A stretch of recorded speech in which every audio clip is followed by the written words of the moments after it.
제 허락도 없이 그냥 정해버렸어요. 언제나 그랬듯 저는 아무 말 없이 고개를 끄덕이고 웃으며 모든 걸 감당해야만 했죠. 제 이름은 김서연, 올해 28살이에요. 서울에 있는 회계법인 해성회계 컨설팅에서 과장으로 일하고 있고요. 금융업계 사람들 아니면 아무도 들어본 적 없는 조용한 중견회사죠. 저는 조용한 아파트에서 조용한 이웃들과 조용한 인생을 살고 있어요. 사고도 소란도 없이요. 지금 제가 가진 모든 건 직접 쌓아올린 거예요. 대학도, 직장도, 신용등급도, 심지어 부엌 식탁도요. 누구한테 기대지 않았고 지름길도 없었어요. 그런데 제 가족에게 물어보면 아마 저를 차가운 사람이라고 할 거예요. 화를 낸 적도, 문을 박차고 나간 적도 없는데 말이죠. 제가 가족들의 문제를 더 이상 대신 해결해주지 않게 된 이후로 그렇게 불리기 시작했어요. 저에겐 언니가 있어요. 김서빈. 저보다 2살 많지만 항상 5걸음은 뒤처져 있었죠. 언니는 실패를 언제나 비극처럼 만들고 그 책임을 주변 사람들에게 떠넘기는 재주가 있어요. 또 직장에서 잘렸대요. 이번엔 상사가 이상했다네요. 자취방에서도 나왔어요. 룸메이트들이 질투를 했답니다. 공과금도 또 연체됐고요. 최선을 다하고 있다는 말은 항상 덧붙죠. 우리 부모님, 아버지 김정우 씨와 어머니 박영숙 씨는요. 그런 말을 그대로 믿어요. 따지지도 않아요. 그냥 상황에 맞춰 다시 조정하고 직접 해결이 어려우면 제게 넘기죠. 서연이는 안정적이잖아. 운이 좋은 거야. 도와줄 수 있잖니. 수년간 따라다녔던 말이에요. 자동차 할부 도와줘. 월세 도와줘. 보석금 도와줘. 늘 도와줘. 가끔 제가 거절하면 마치 제가 가족을 버린 배신자인 양 반응하곤 했죠. 저는 일찍부터 배웠어요. 사랑받는 사람이라기보다는 쓸모있는 사람이 되어야 한다는 거요. 하지만 쓸모에도 한계가 있어요. 그리고 그 한계를 이제 그들이 곧 알게 되겠죠. 우리 가족의 일요일 저녁엔 늘 일정한 리듬이 있었어요. 늘 똑같은 잡채, 똑같은 상차림, 그리고 예의로 포장된 묘한 긴장감. 그날 저녁, 뭔가 연습된 느낌이 들었어요. 엄마는 문을 열며 너무도 부자연스럽게 웃었고, 요즘 너무 말랐잖아. 서연아, 밥은 잘 먹고 다니니? 아빠는 고개만 끄덕이고 흘리듯 말했어요. 왔나? 언니는 이미 식탁에 앉아 있었어요. 고등학생처럼 휴대폰만 들여다보면서 제 눈은 피했죠. 꼭 교장실 불려간 학생 같았어요. 엄마가 달콤하게 굴고 아빠가 말이 적어질 때면 저는 알아요. 뭔가 말 못할 걸 준비하고 있다는 거려. 그리고 그날도 마찬가지였죠. 솔직히 말하면 전혀 그러고 싶지 않았어요. 하지만 그날 저녁 잡채를 반쯤 먹고 있을 때쯤 엄마가 날씨 얘기를 칭찬처럼 늘어놓았고 아빠는 말없이 잔만 계속 채웠어요. 언니는 반찬만 쿡쿡 찔러보며 마치 음식이 자기를 물기라도 할 것처럼 행동했죠. 그러다 엄마가 젓가락을 놓고 2손을 가지런히 식탁 위에 올리더니 무언가 부탁할 때마다 짓는 그 훈련된 미소를 지었어요. 죄책감에 포장된 말투였죠. 서연아. 너무 조용히 시작했어요. 요즘 서빈이가 많이 힘들잖니. 그래서 당분간 내 집에서 같이 지내기로 했어. 그냥 그랬어요. 질문도 논의도 없이 마치 찹쌀떡이라도 권하듯 자연스럽게 말했어요. 당연히 제가 고개를 끄덕일 거라는 듯이요. 방안이 멈춘 것 같았어요. 마치 제가 거절할 때를 기다리고 있는 듯했죠. 그래야 저를 이기적이라고 몰아갈 수 있으니까요. 서빈 언니를 봤어요. 고개를 잠깐 들었다가 곧다시 내렸죠. 아빠는 목을 가다듬었고 이미 다가올 언쟁에 대비하고 있는 눈치였어요. 대신 저는 미소 지으며 말했죠. 그러며 언니가 다시 일어서는데 도움이 된다면 당연히 괜찮아요. 정적이 날카롭게 식탁 위를 스쳤어요. 엄마는 순간적으로 눈을 깜빡였고 아빠는 안도의 한숨을 내쉬었죠. 서빈 언니는 등받이에 몸을 기댔고 얼굴엔 은근한 만족감이 번져나갔어요. 이겼다는 듯이요. 그들은 아무도 몰랐어요. 제가 그 뒤로 얼마나 조용해졌는지를, 얼마나 움직이지 않았는지를. 그들은 제가 굴복했다고 생각했죠. 하지만 그들이 모르는 사실이 하나 있었어요. 아니, 물어보지도 않은 사실이죠. 저는 그 아파트에 몇 주 전부터 살고 있지 않았어요. 그리고 서빈 언니나 누구도 존재하지 않는 집으로 이사 오는 일은 없을 거예요. 제가 하루아침에 가족에게 거짓말을 하게 된 건 아니에요. 그건 수년간 쌓인 일이었어요. 조용한 실망들, 죄책감에 끌려한 호의들, 기억 속에 덮여버린 희생들. 우리 가족 안에서는 살아남는 법에 늘 조건이 따랐고 강한 사람이란 곳, 가장 편하게 이용당할 수 있는 사람을 뜻했죠. 제가 21살이었을 때 서빈 언니의 차가 압류됐어요. 전화해서 엉엉 울면서 말했죠. 새 직장에 출근도 못해. 이번엔 진짜야.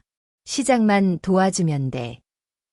제 신용은 깨끗했기에 보증 서주는 건 별일 아닌 줄 알았어요. 하지만 언니는 3주 뒤부터 그 직장에 나가지 않았고 할부금은 밀렸어요. 결국 망가진 건 제 신용이었죠. 23살 때는 엄마가 울면서 전화했어요. 아빠가 회사에서 정리해고됐고 서빈 언니는 다시 집에 들어왔고 주택담보대출이 연체됐다고요. 다음 날 아침 200만 원을 송금했어요. 누구도 고맙다고 하지 않았어요. 그해 크리스마스에 엄마가 제게 준 선물은 세상에서 제일 착한 딸이라는 머그컵 하나였고 그걸 보고 저는 웃음이 나올 뻔했죠. 25살이 되었을 땐 언니가 음주운전을 했어요. 우리가 알기로는 처음이었지만 글쎄요. 아빠는 제게 조용히 하자고 했어요. 가문 체면이 걸린 일이니까. 서빈 언니가 음주운전으로 걸렸을 때 변호사 비용은 제가 냈어요. 언니는 고맙다는 말 한마디 없었죠. 1년 후 또다시 적발됐고 제가 이번엔 도와주지 않겠다고 하자 엄마는 저를 차갑다고 했어요. 넌 사랑하는 사람을 걱정하는 게 뭔지 모른다.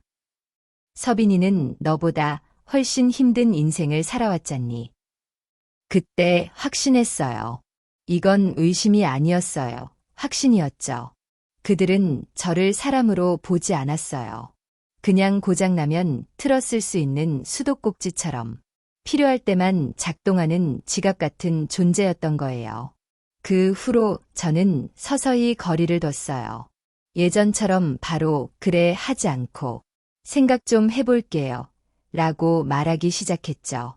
조심스럽게 화제를 바꾸고 정중하게 거절하고요. 그들은 눈치챘고 그게 마음에 들지 않았어요. 어느 날 밤 혼자 앉아 있었어요. 제가 직접 산 오피스텔에서 할인 코너에서 모은 소품들로 꾸민 집. 월급에서 엑셀로 계산해가며 조금씩 납부한 공간. 조용히 성실하게 만든 내 집. 그런데 현관문을 보며 문득 느꼈어요. 여긴 더 이상 제 공간이 아니라고. 왜냐면 그들에게 필요할 땐 이 집도 우리 집이 되어버렸거든요. 마치 제 시간도, 제 돈도, 제 인내심도 원래부터 공용인 것처럼요. 그래서 결심했어요. 중개사에 전화를 걸었고 조용히, 정식으로, 아무 말 없이 그 오피스텔을 매도했어요. 그리고 도시 반대편의 작은 원룸으로 이사했죠. 어디로 갔냐고 묻는 사람은 없었어요. 저도 굳이 말하지 않았어요. 말할 수 있었죠. 하지만 하지 않았어요. 복수심 때문이 아니에요. 냉정해서도 아니에요. 살아남기 위해서였어요. 왜냐면 어떤 가정에서 자라다 보면 당신의 쓸모만 기억하는 가족 안에서는 자기 자신을 지키는 가장 친절한 방법이 그저 살짝 사라지는 거더라고요. 수만 번 제대로 쉬기 위해서요. 월요일부터 문자가 오기 시작했어요. 서빈 이불 토요일 아침에 가져갈게. 아빠가 금요일 밤에 박스 정리해 놓을 거야. 서빈이 자기만의 공간 생긴다고 들떠있어. 답장을 하지 않았어요. 그럴 필요도 없었죠. 그들은 아직도 예전에 저와 대화하고 있었어요. 문 열어주고, 일정 바꾸고, 아무 말 없이 모든 걸 떠맡는 그 오래된 편리한 서연이 이번에도 그러길 기대했죠. 그들은 몰랐어요. 저는 더 이상 듣고 있지 않다는 걸. 목요일쯤 엄마는 매일 문자를 보냈어요. 이사 전에 청소 필요한 거 있으면 말해. 서빈이는 부담 안 줄 거래. 그릇도 자기가 가져온다고 하더라. 그 문자를 보면서 커피 한 모금 마시다 피식 웃었어요. 자기 집 그릇 한 번 씻은 걸 본 적이 없는데. 그래도 아무 말 안 했어요. 그냥 내버려 뒀어요. 그들을 바로잡지 않았어요. 굳이 정정하지 않았죠. 토요일 아침, 저는 일찍 집을 나섰어요. 커피를 한 잔 사서 목적지도 없이 도시 반대편을 드라이브했어요. 어느 농산물 시장 앞을 걷다가 살 생각도 없으면서 한참을 둘러봤고 햇빛 아래 너무 오래 서 있기도 했죠. 주머니 속 핸드폰이 3번 진동했어요.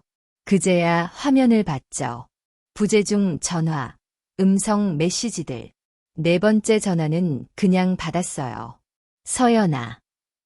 엄마였어요. 그 부드러운 목소리가 아니라 불안과 당황이 뒤섞인 단단한 목소리로요. 지금 무슨 일이야?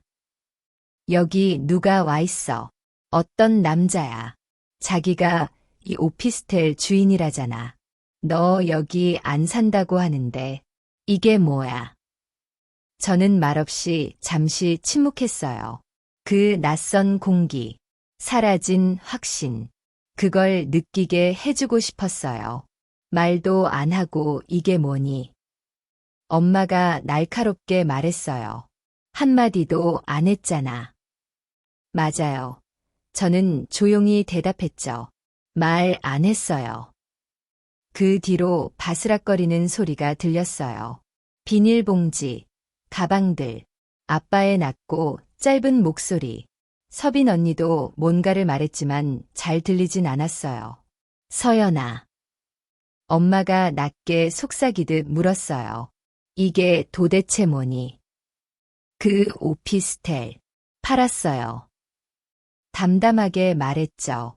몇 주 전에요. 뭐라고? 이사했어요. 조용히요. 말할 필요 없다고 생각했어요. 누구도 어디 사냐고 물은 적 없었으니까 저도 굳이 말 안 했어요. 잠시 아무 말도 없었어요.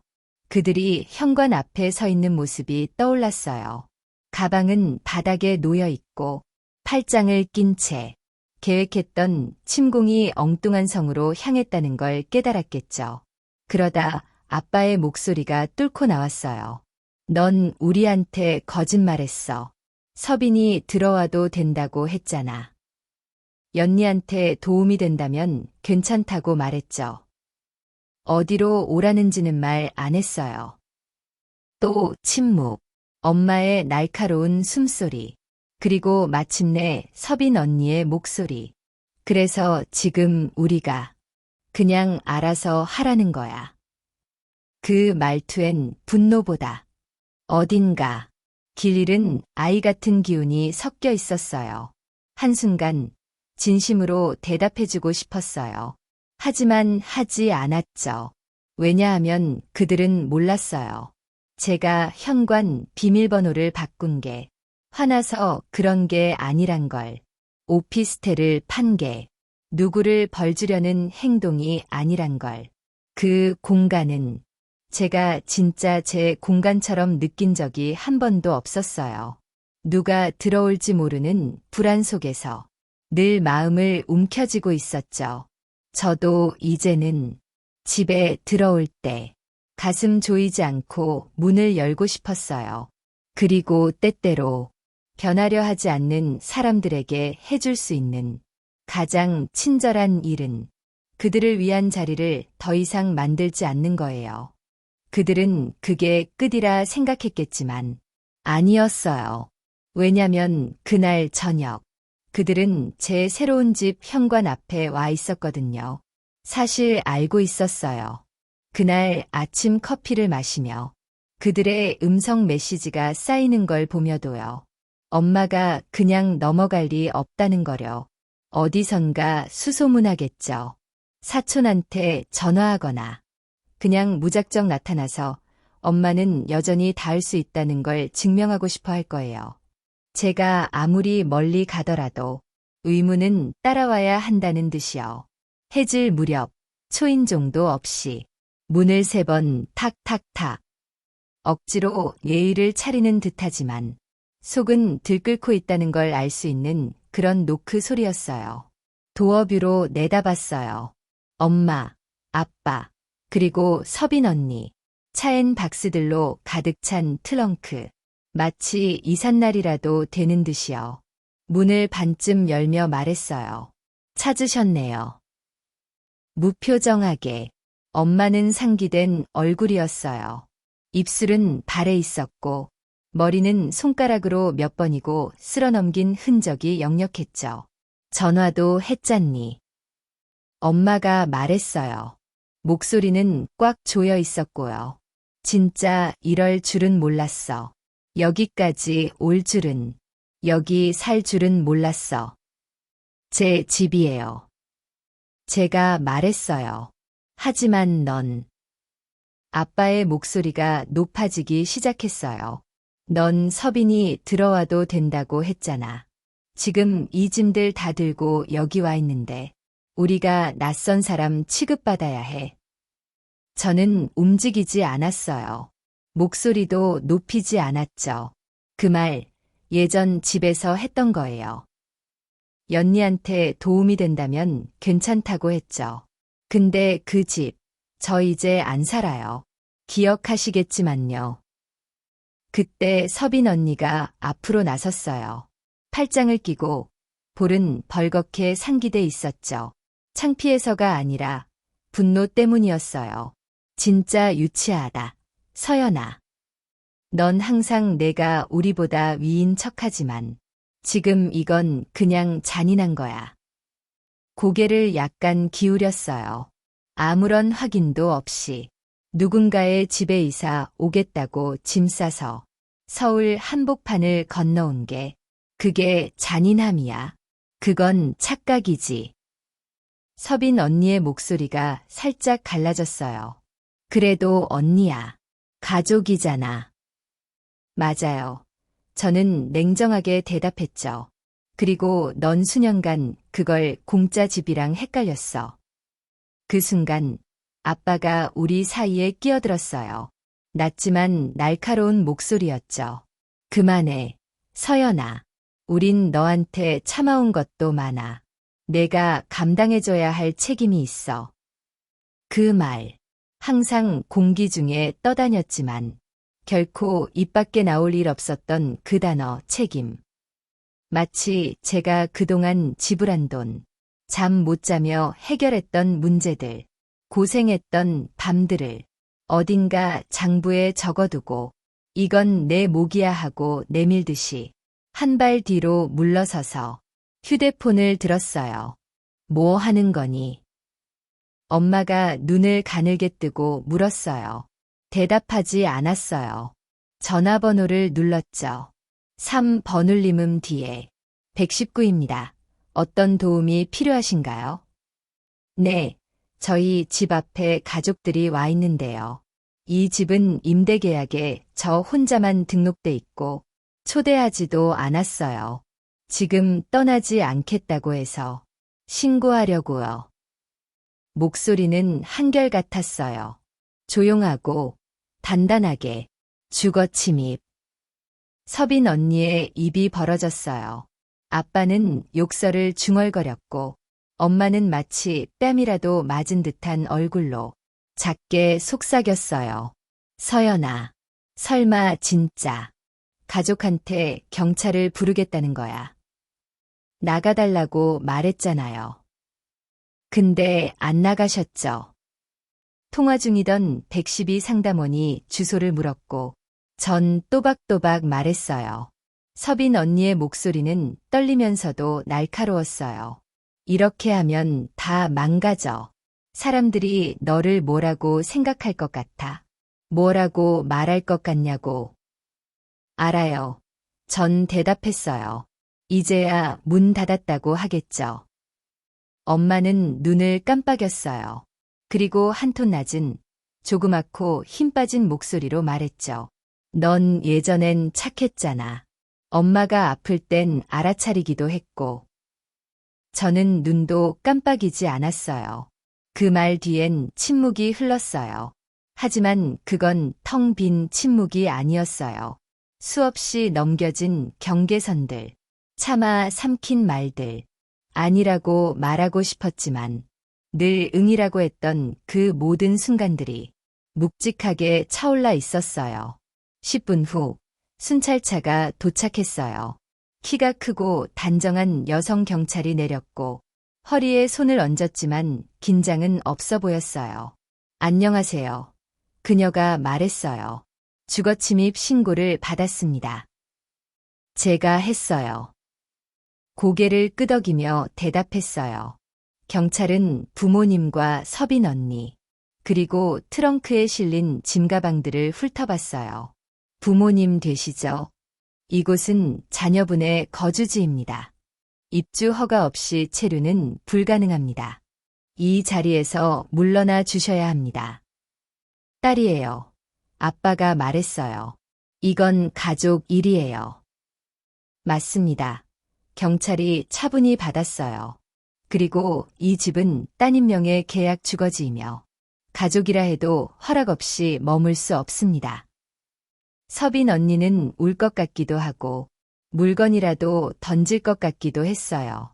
둘 다였을지도 모르죠. 후회할 거야, 서연아. 아니, 전 말했어요. 지금까지는 거의 다 후회했어요. 하지만 이건 처음으로 확신이 들어요. 다음 날 아침, 핸드폰을 켜자. 부재중 전화가 12통. 엄마에게서 5통, 아빠에게서 2통. 나머지는 모르는 번호. 사촌들이거나 졸업식 이후 연락도 없던 친척들이겠죠. 그 다음은 문자였어요. 너무했다, 진짜. 언니한텐 왜 그랬어? 엄마는 충격받아서 말도 못해. 서빈, 지금 차에서 자고 있어. 그게 내가 원한 거야. 답장하지 않았어요. 그냥 스크롤했죠. 그리고 찾았어요. 엄마가 올린 페이스북 글, 공개 게시물, 이모지로 감정을 강조한 세 문단. 마지막엔 서빈 언니가 3살 무렵 찍힌 사진이 달려 있었어요. 두 딸 모두 서로를 아끼는 사람으로 키웠습니다. 하지만 그 의미를 잊은 사람이 있어요. 너무나 가슴이 아픕니다. 성공하고 운 좋게 잘된 서연이가 이런 식으로 등을 돌릴 줄은. 서빈이는 이런 대우를 받을 이유가 없었어요. 우리 가족 누구도 그래선 안 됐어요. 좋아요는 수백 개, 댓글은 수십 개. 중학교 때 이후 처음 보는 이름들. 진짜 이기적이다. 어떻게 그렇게 매정할 수가 있어? 돈 좀 벌었다고 가족 버리나 봐. 새롭지 않았어요. 단지 더 크게 들렸을 뿐. 한참 동안 그 화면만 바라봤어요. 그날 밤 생애 처음으로 내가 먼저 글을 올렸다. 화려한 말도 해시태그도 없이 단순한 스레드, 팩트만. 200만 원 송금 영수증. 부모님 집 담보대출 연체 당시 송금한 것.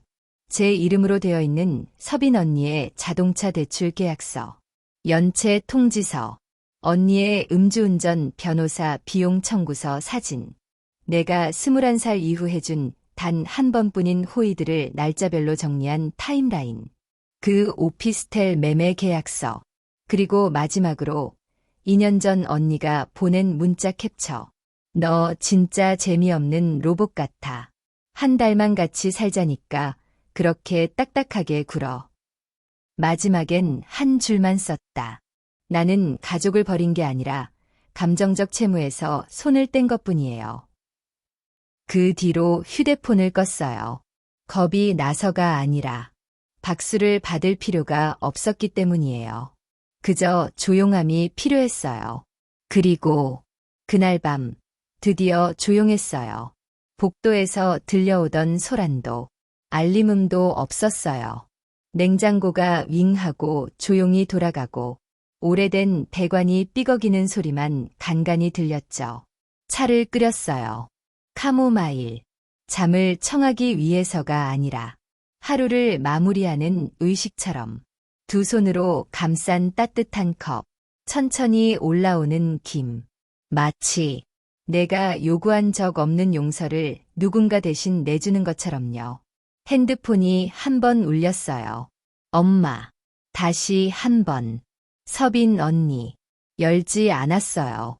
그럴 필요 없었어요. 이제는 그 리듬을 알아요. 충격, 분노, 죄책감, 애원. 항상 그 순서. 둘 다 차단했어요. 잔인해서도 아니고 오만해서도 아니에요. 모든 문이 영원히 두드려질 자격이 있는 건 아니니까요. 발코니에 나갔어요. 차갑긴 했지만 아프지 않은 온도, 살아있다는 감각을 다시 깨우는 정도의 찬기였어요. 도시 아래에선 불빛들이 흐르고 사람들은 어디론가 걷고 있었어요. 누군가는 너무 큰 패딩을 입은 채 강아지를 산책시키고 있었고 2층 아래 사는 이웃이 저를 보더니 손을 흔들었어요. 저도 흔들었어요. 그 작은 몸짓, 너무도 소박하지만 그동안 의무감으로 했던 수많은 행동보다 훨씬 더 진짜 같았어요. 다시 안으로 들어와서 불을 하나씩 껐어요.